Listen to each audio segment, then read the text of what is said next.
தமிழக பிரச்சினைகளுக்கு நிரந்தர தீர்வு காணப்படும் என்று தமிழக பாரதிய ஜனதா மாநில செயலாளர் வானதி சீனிவாசன் தெரிவித்துள்ளார். முன்னாள் முதல்வர் காமராஜரின் 112வது பிறந்த நாளை முன்னிட்டு தமிழ்நாடு வணிகர் சங்க பேரமைப்பு சார்பில் SSLC மற்றும் +2 சாதனை மாணவர்களுக்கு பரிசு வழங்கும் நிகழ்ச்சி சென்னையில் நடந்தது.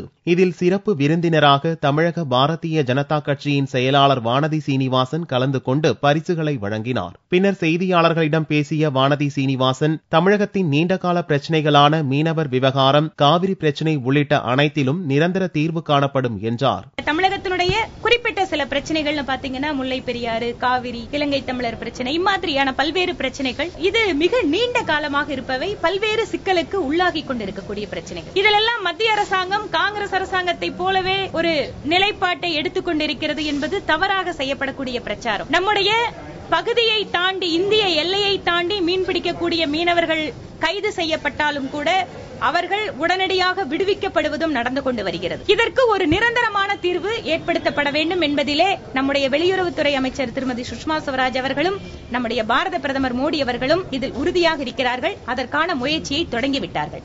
காங்கிரஸ் அரசின் நடைமுறைகளை பாரதிய ஜனதா அரசு பின்பற்றவில்லை என்றும் வானதி சீனிவாசன் தெரிவித்தார்.